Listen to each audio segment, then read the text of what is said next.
Talk Shop. You are listening to Season 5, Episode 9. My name is Therese and my business is Small Business Collaborative, where I help business owners just like you start and grow your wholesale, get clear on your margins and set your prices and sell more stuff to your shop so you can grow your profitability and grow your business. Right now, my Starter Wholesale course, which is a 5-week course, is open. It closes this evening, Monday the 14th of June at 6 p.m. And there are currently, as when I am recording this intro, 2 spaces left. So if you've been thinking about it, now is the time to act. I will of course be running it again later in the year. But if you do want to start to wholesale this year and you are feeling overwhelmed and you're not quite sure where to start, then this course is timed so that you will be able to learn with me over the next 5 weeks and then be ready for the busy Christmas season when it starts in September. I will leave the link for the course in the show notes if you're interested. If you're not quite sure if it's right for you right now and you would like some help, please feel free to drop me an email or drop me a DM on Instagram. I spend too much time over there, so I'll get back to you really quickly. In today's episode, I am speaking with Jake and Freya from Studio Wald, who I've had the pleasure of working with. Studio Wald creates beautiful paper products, homewares such as screen printed tree towels and prints, and they have I have one of their hanging plant pots in my bedroom window, and one of their prints is actually hanging behind me. So if you ever been on a Zoom call with me or taken a webinar or anything like that, it is the print that is hanging behind me, which is a yellow sunflower, and then I have other bits too, to be fair. But today we are talking about how Jake and Freya has grown their business. They actually started their business straight out of uni under a different business name and then created Studio Wald further down the line. So we talk all about their story, how they got started. They are sharing their top tips that they learned along the way, about trade shows, about growing your wholesale. They have been a predominantly wholesale business, but they do also sell quite a lot online now. It's really grown over the last year. And last year, during the pandemic, they hired their first team member, which is super, super exciting. So we talk about that as well. I really hope that you enjoy our chat. And of course, I always love seeing where you are listening. So feel free to tag me over on Instagram. You can find me on @small_business_collaborative. And here's my chat with Jake and Freya from Studio Wald. Hello, Freya and Jake. Thank you so much for coming on Let's Talk Shop. Hello, hello. Hello. I am so excited to talk to you. I've had the privilege to see your business grow so much over the last year, and it's been so great, and I can't wait to share it with everyone listening. Yeah, thanks for inviting us on here. I always start off with the guests introducing themselves, so if you would start, that would be great. Maybe we'll do ladies first. I'm Freya, and I'm one half of Studio Wald. Studio Wald, yeah. I'm Jake. I'm the other half, and we're a husband and wife team. And why did you start Studio Wald, and when did you start? Well, we actually started as witch shop Many years ago. So we met when we were studying a furniture degree, and we quickly decided that we wanted to be together romantically and also wanted to be self-employed together once we left university. So you started your business straight out of uni? Yeah. That's brave. Yeah, there was a lot of exploring exactly what we wanted to do because our degree was in furniture/3D design, it was called. So we explored whether we wanted to go down a royalties route, designing products which we'd license out to manufacturers. We explored that for a while, and it wasn't very easy And we thought that wholesaling would be a clearer route for us to take, made a bit more sense, a bit more accessible.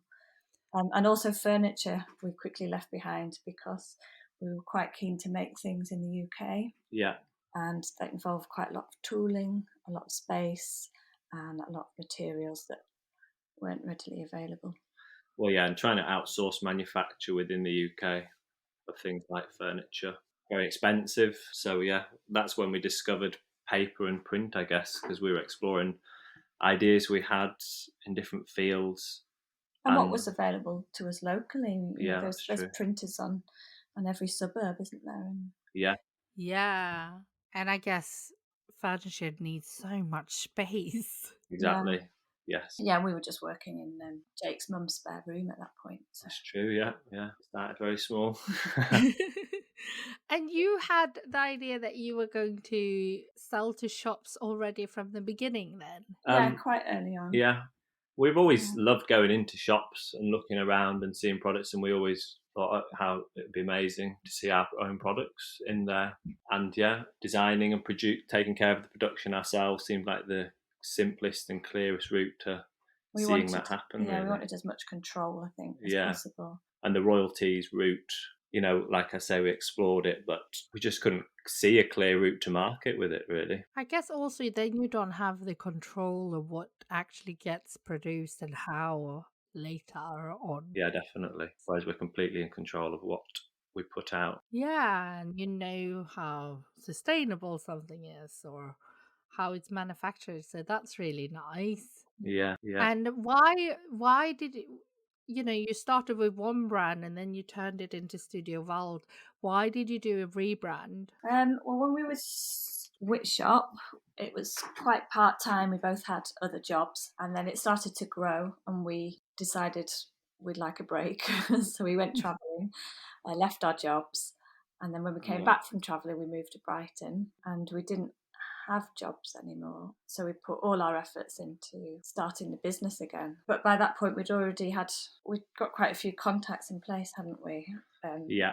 So we kept the name at that point, Witch Shop, and we built it up like that. And we carried on with what we'd learned at that time. It was actually when Barney came along, which is our first little baby boy, in 2015, that was the big change. And that was at the point that we stopped Witch Shop. We moved back from Brighton to Leeds, and we took a bit of time out figuring out the way forward, and that's when it changed into Wald. So Witch Shop was quite illustration based, and I did a lot of the illustrations then. And it was hands-on. There was a lot more of us making it. Quite crafty. All our packaging stickers we used to print, and we used to cut them out, and we used to spray mount them on. Yeah. It's quite laborious. Oh, that sounds laborious. That is very small. So we just started from the beginning again and thought, how can we make our processes quicker? How can we outsource things? What kind of images can we use instead of these illustrations that I didn't have the time to do anymore? Yes, we'd learned a lot from being Witch Shop, and we streamlined the business and did a lot more outsourcing of production, keeping things as simple as possible, and a lot of just the basics of the back end of the business. So making sure we had a nice invoice system in place, having good email addresses for different aspects of the business, and things like an image bank on the website. These little details that you don't really think of when you first start out. Yeah, that saves so much time. Yeah, and we put all of that stuff in place before we then relaunched as Studio Wald, as you know it. That's exciting. And did you have stockists already by that stage? And if so, did you manage to kind of bring them with you? Yeah, some of them didn't stay with us because they liked the illustrations. So we had some fish illustrations, and there was coastal shops that liked those. So they dropped off, but a lot stayed with us. Yeah, because it is still kind of illustrative based in a way. Some of the designs, I guess that what Freya means, it was like fine line illustrations, black fine line. We do have the one of the flower press now harks back to the Witch Shop stuff, which is that detailed fine line drawing, but everything was along those lines. Yeah, well, we found your mum's back catalogue of artwork, didn't we? Yeah. We just loved it. There were all sort of these 1970s lino prints that she'd done at art school, and we just picked out different bits of the patterns and played with them on the computer, and that became the focus of our new design. That's such a nice thing to be able to kind of bring in your mum's art into it too. Because the liner prints are her art as well, right? That's what she does now, yeah. Yeah. So we didn't sell those liner prints at first, but she did, like Freya was just saying, she had some of these old archival prints and things that she had stored away, which she let us use aspects of for some of the designs we were working on. And then it just seemed natural to introduce her prints into the collection, and they've been really successful, actually. Yeah. If anyone has ever seen me on Zoom, they will see one of them behind me. Oh yeah, the sunflower one, that's the most popular, yeah. She's moved into our studio. She's got her Yeah. press in the corner.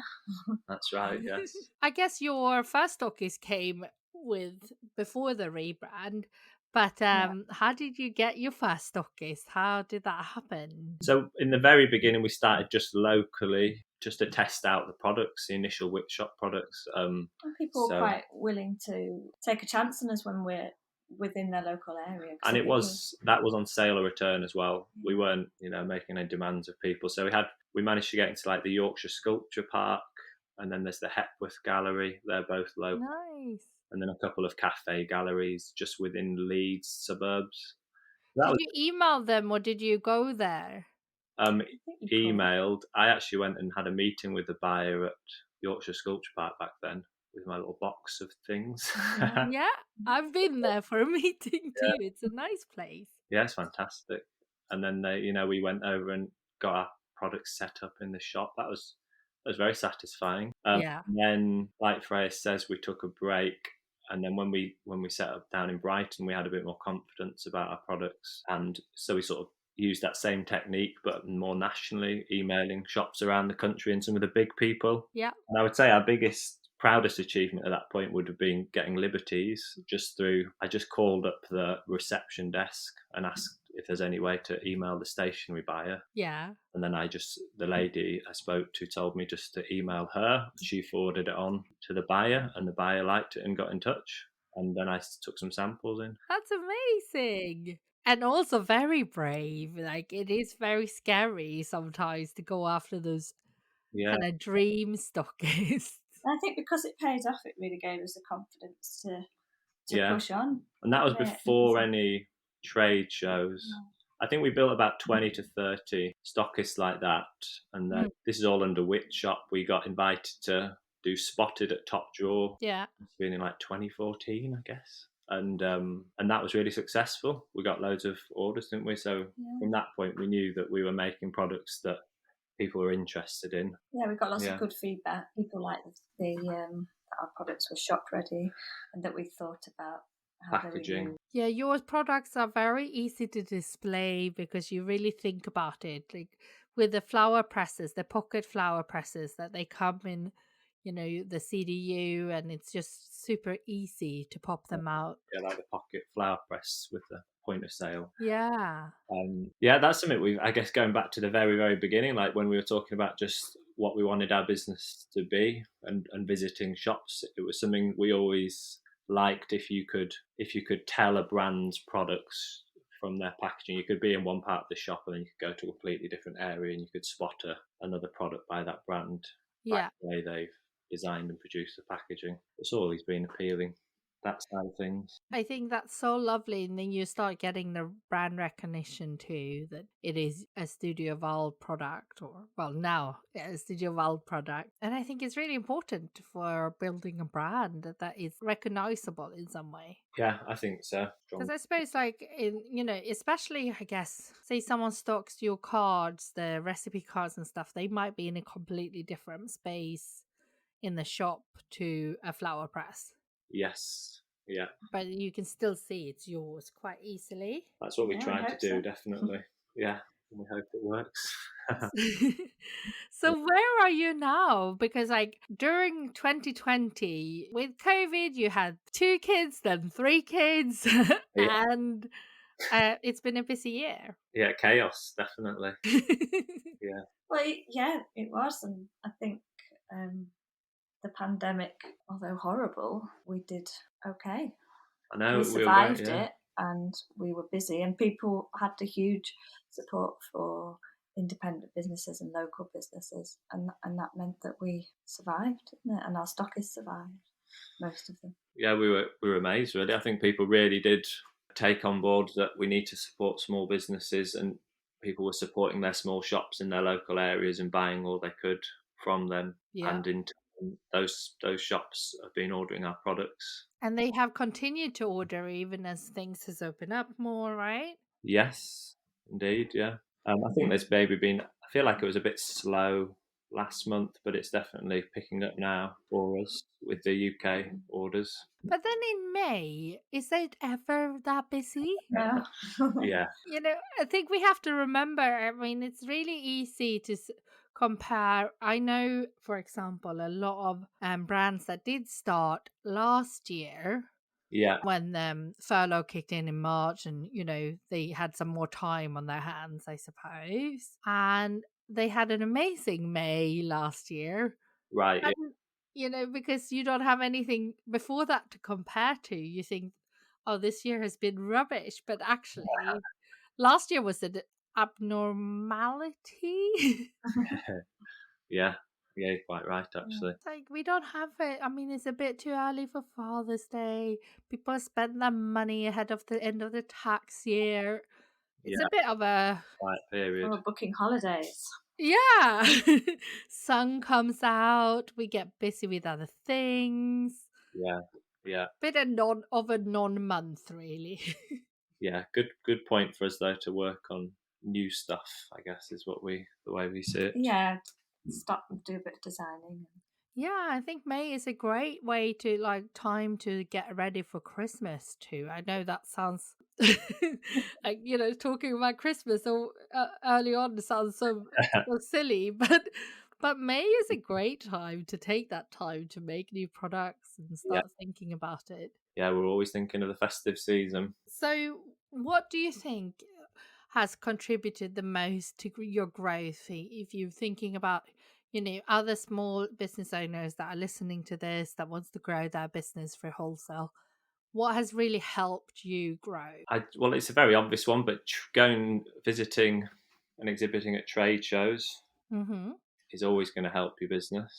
You know, everybody visits them. Do you think, because of course that's a big investment and it's a scary step to take, like what was it, what made you, I guess you were offered the spotted kind of Yeah, Yeah, and it was quite a small investment, and it was a small space. yeah, yeah. This is thinking back. So to, it gave us a lot of information and to know what to do next time we came with a bigger space, yeah, bigger investment. We felt we had that confidence. So maybe start small, start yeah. something that's affordable. And I think you can apply to be in the spotted section, I think. yeah, I know that Spring and Autumn Fair also have something for new brands. yeah. If a Yeah. trade fair's got the sort of introductory offer of new brands, cheaper spaces, it's a brilliant place. Like Pulse It's Pulse was Studio. good when that was in existence. We did well there. Yeah. But that one stopped now. That was in May, wasn't it?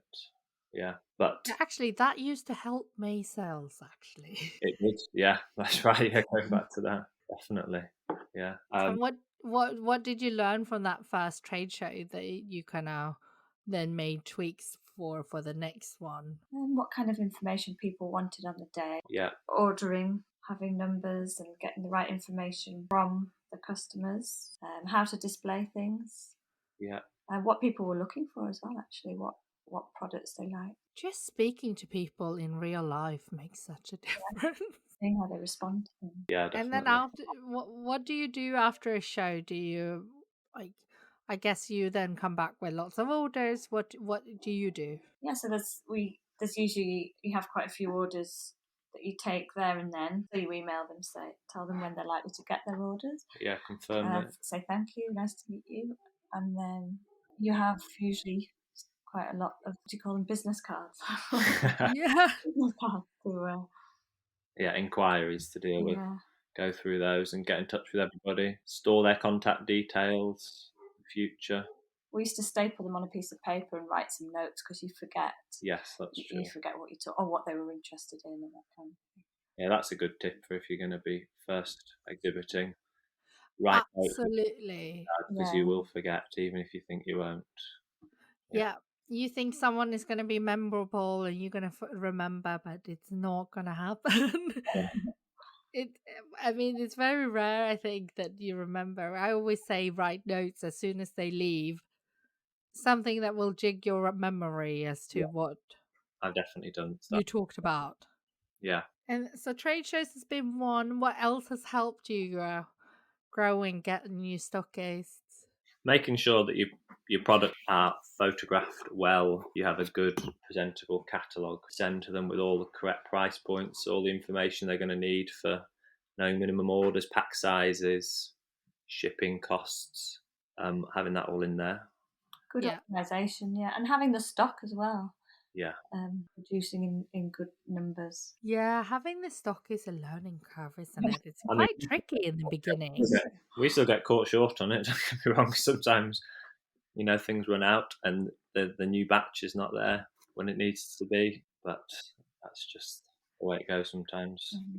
Well, to be honest, I never worked in a business, and I worked in, bigger businesses where stock wasn't a challenge. Yeah. That's good to know. So I actually think the small businesses does really well because if you go out of stock, how long does it usually take you before you're back in stock? I know, yeah, because that is a massive benefit of making it within the UK. We can turn things around for production within usually 2 weeks. Yeah, I mean, if we're unlucky, when I've been in bigger businesses, that has been, if we're lucky, it's 3 months. If it's unlucky, it might be half a year. Yeah, if the Suez Canal gets blocked, it might. Yes. Yeah. So I think that small businesses needs to remember that, taking your time to restock and that things can be out of stock is not a bad thing. And actually, most of you small businesses can restock quicker than most of the bigger ones anyway. Yeah, I think we've definitely learned not to overproduce things, especially if it's, you're testing out a product, to try and make it in a pretty low number, like 100. If you've got a base of stockists to send this to, that is, test it out. Don't go making thousands of something. No. Because you just never know, I don't think, if something is going to be a massive hit or not.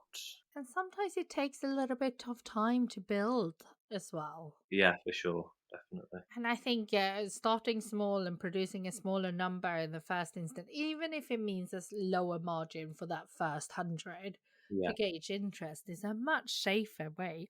Like, I would much rather make less on the first 100 than make a loss because I bought 1,000. Yeah, and you're still holding the stock a year later when no one wants it. So yeah, that's a good one. So like the collecting people's details and just being really organized. I think it goes back to kind of saving the buyer time to make it easy for them to buy from you.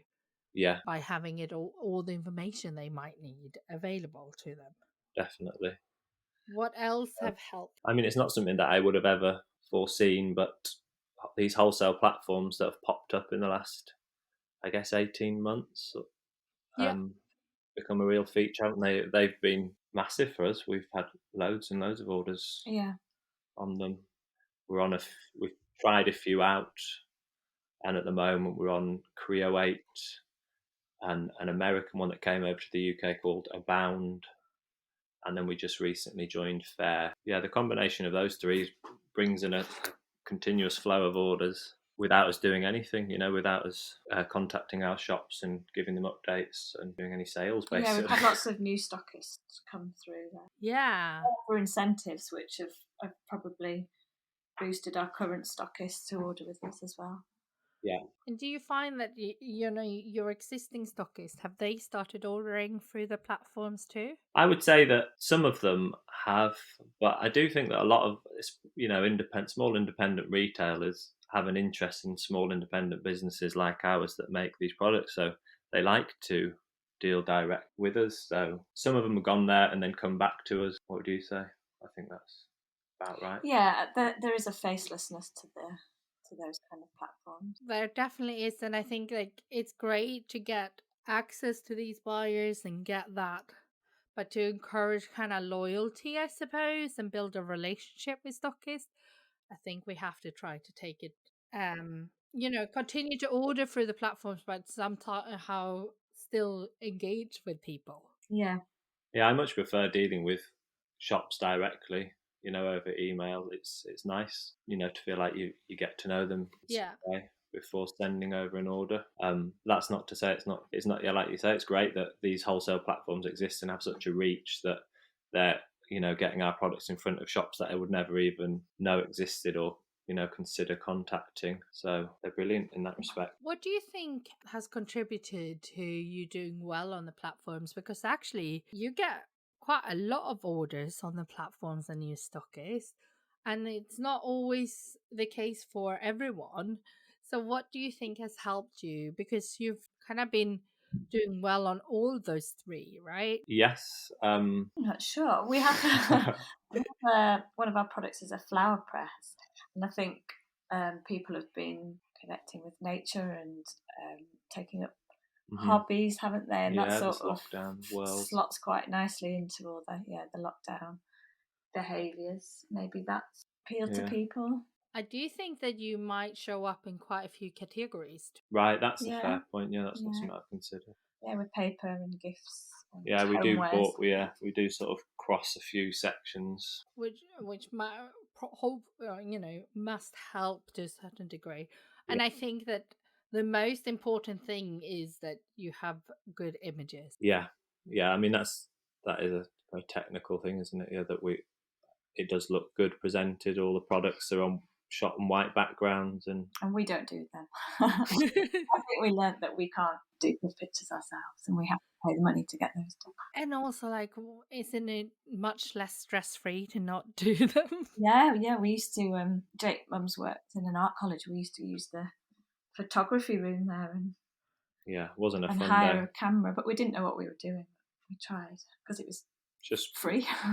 But it's nice not to have. Yeah, and the time that you would take to learn to take good photos versus what it costs to have someone else to do it, that you can spend on, other things for the business. I think we learned that a lot with working with you as well, that we don't need to do everything ourselves anymore, and it is good to let the people who know what they're doing do it. Yeah. And we do what we know how to. And what you enjoy doing too. Yeah, I think just when you start a business from nothing, from a bedroom, like we were saying, it's so easy. You just become accustomed to doing every single thing of everything, don't you? Keeping that control. Yeah. But I always say, the one thing I've had from the beginning is an accountant, and I just the amount of time I would have stressed about it, try to learn. It's just worth the money. Yeah. Well, we didn't have an accountant until. Well, the first baby tipped me over the edge. I couldn't be the accountant anymore. Yeah, Freya's always done a cracking job of it. Yeah, but it's one baby too many. But are you not happy that you don't have to do it? Oh, it's great. Yeah.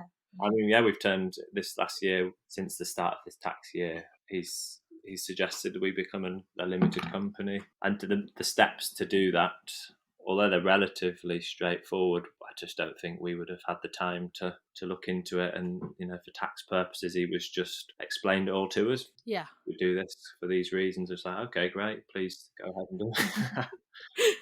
That makes it so much easier, doesn't it? My accountant set up all of that. Yeah. I didn't do the whole incorporation thing. And I know it's not that tricky. It's just doing it. Yeah. I know. I think when you're a novice to it, you just fish out of water. You just feel scared to make mistakes especially when it comes to tax purposes and HMRC. You don't want to get in trouble, do you? So. No, you just want it to be done properly and not have to worry about it, really. Definitely that peace of mind now, knowing that he's taking care of it. And then, of course, this year, 2020, you did your first hire too. Yeah, that's right. We've got Shirley on board, and we've just upped her hours really as she's worked with us. She's now doing 3 days a week, which is amazing. And you very much lucked out Yeah. with Oh, yeah. with her, I think, because she knows everything since she ran her own small business before. Yeah. We're learning a lot from her. She she had a fantastic business called Today's Studio here in Leeds, and before that she was also making jewellery, which is where we first got to know her through sort of the craft fair network. Yeah, And the Today's Studio was workshops initially based around the jewellery. of course that would have been challenging with Yeah, lockdown. yeah. So this lockdown came along and it just destroyed her business. Basically, it was really sad. But So sad. Right? yeah, when I we were, suppose it's giving her a chance to think about what she wants to do. I think she sees it as a positive in the end. yeah, She's she's very pragmatic Yeah. about it. That's really good. And you both must be so happy that you could just go have that person that you can trust to just get on with it. Yeah, because she knows this world and small independent businesses well, so she has a level of understanding from the very beginning. And she actually comes from the exact same background as us. She studied at the same college that we did, Leeds, Oh, really? Leeds College of Art, but a few years behind us, doing furniture. At the making, we did the degree side. She did the furniture making that moved to the degree. But yeah, Oh, right. So she has a lot of the same skill set, I guess. that is funny that you did the same thing. Yeah, yeah, yeah. We've had a chat about all the old tutors in the workshops. And how have you found? I mean, you know, I guess because you found someone that was such a good fit, it's been pretty straightforward. But how did you find advertising a role and hiring and stuff? It's not something we'd ever done before, had it? We mostly did it on Instagram. Yeah, And I wasn't expecting to hear much back, but we did. We got lots of really interesting people apply. It was actually quite a difficult decision, wasn't it? it was. We Yeah, had to close it early because we didn't want to get too many disappoint people, inquiries. Yeah, which was amazing. Yeah, it was. Yeah, I think that coming towards Christmas this year, we're talking now about getting somebody else on board. Yeah, because our web sales increased massively over Christmas, don't they? Yeah, that's right. And the business is ever growing, and that on top of all the wholesale orders going out, it's just we'll need an extra set of hands, I think, when it gets to yeah, especially since you kind of make so much yourselves and stuff. so much compiling happens here. Yeah, Screen printing at the moment. yeah. That is so exciting. So, like during a year, like I think I always see it extra nice that people could hire people during such a tough year. I know.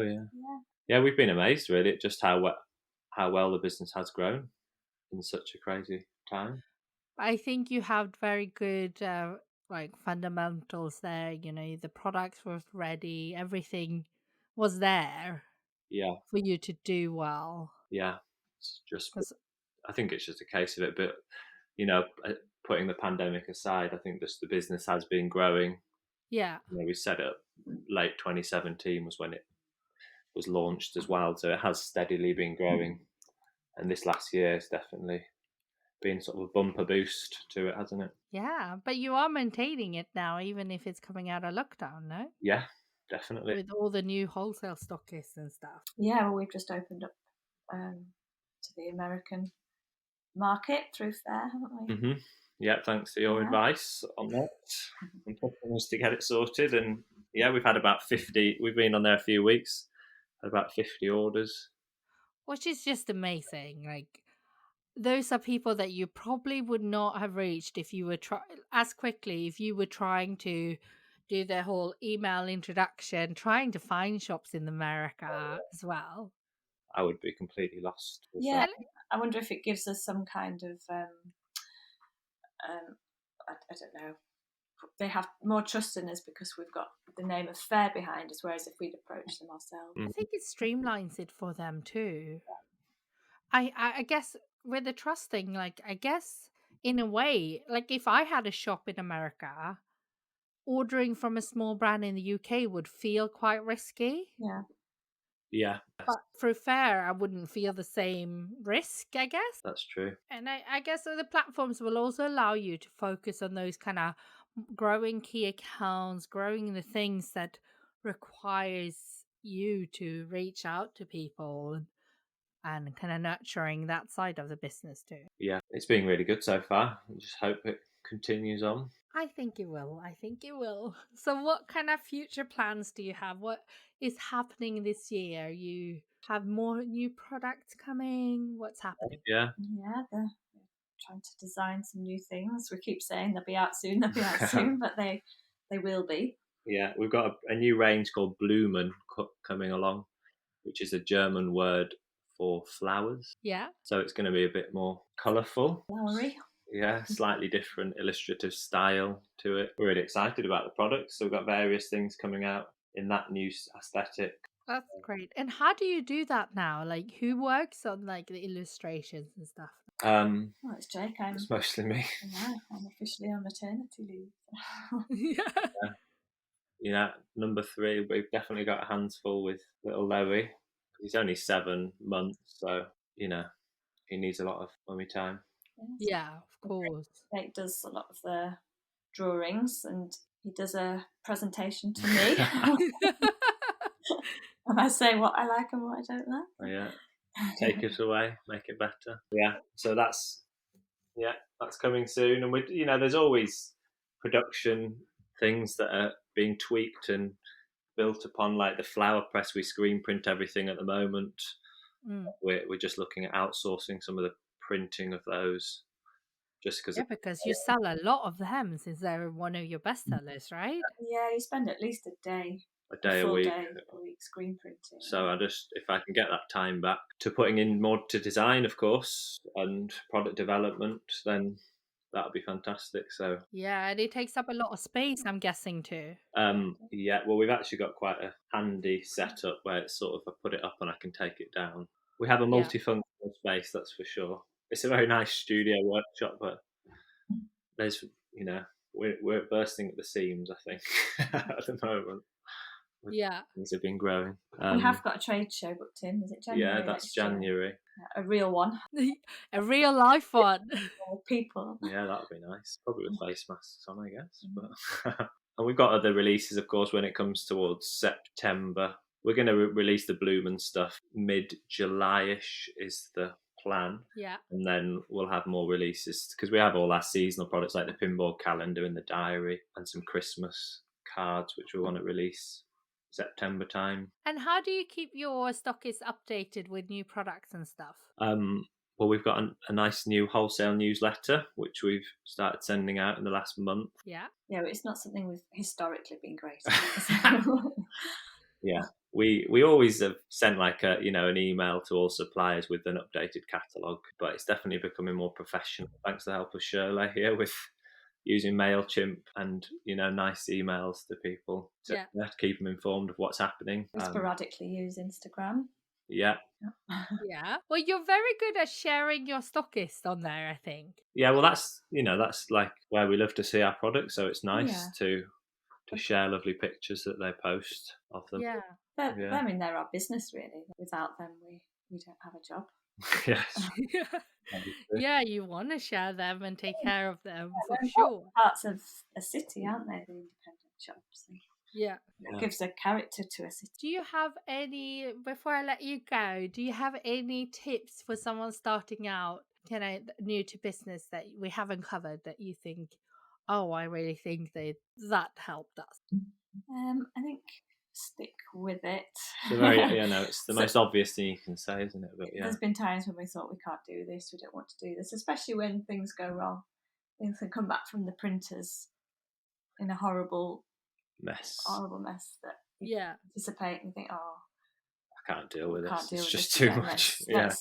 Let's do something easy. Let's get an easy job. Yeah. But we've stuck with it, and it's gotten easier, and we've learned how to communicate better to resolve those kind of problems. Yeah, I think that's, I suppose, a top tip. If you've got you might have an idea or design in your mind, or that you send over to a printer or a producer that you think, oh, that's clear, but you really got to break down every aspect of it, because it's just, you can't make assumptions like that. We've had lots of problems. Well, yeah, they can't mind read. Oh, for sure. And you just think these things are obvious and they're not. So Yeah. sticking at it. I mean, even in the last couple of years, there's points where we're just like, oh, this is just too much. Yeah. But we had a small loan at one point, didn't we? Just from a family member, and that pushed us. That helped us get over a hump, and then after that, we didn't have to do that ever again.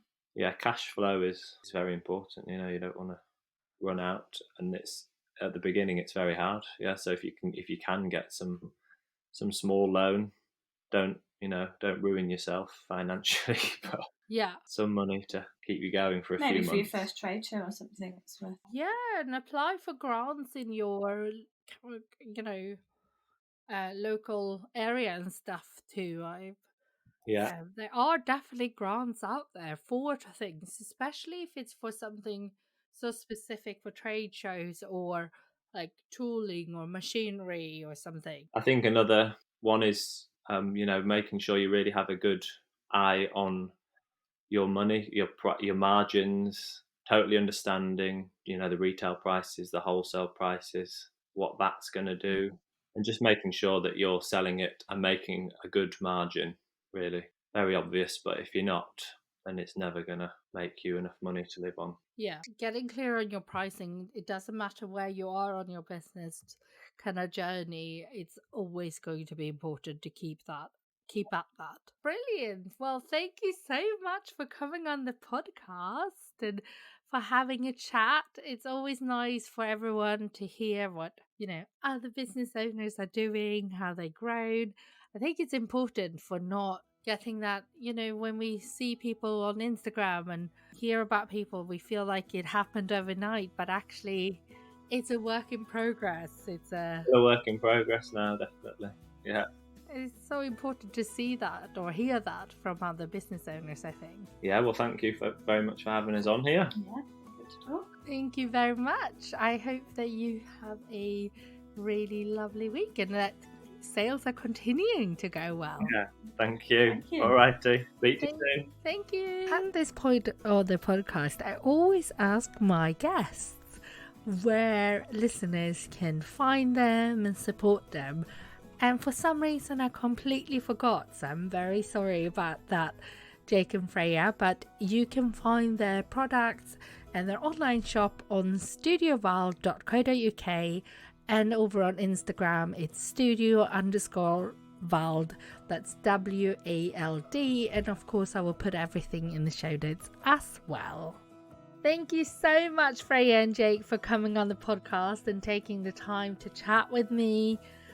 And thank you all of you who are listening. I really hope that our chat has made you feel inspired and given you some ideas of what you can do for your business. The podcast will be back next week, and that will be the final episode of the season. I have something a little bit different planned for the next season, which I'm very excited about. Thank you so much for listening, and I hope you have a wonderful week.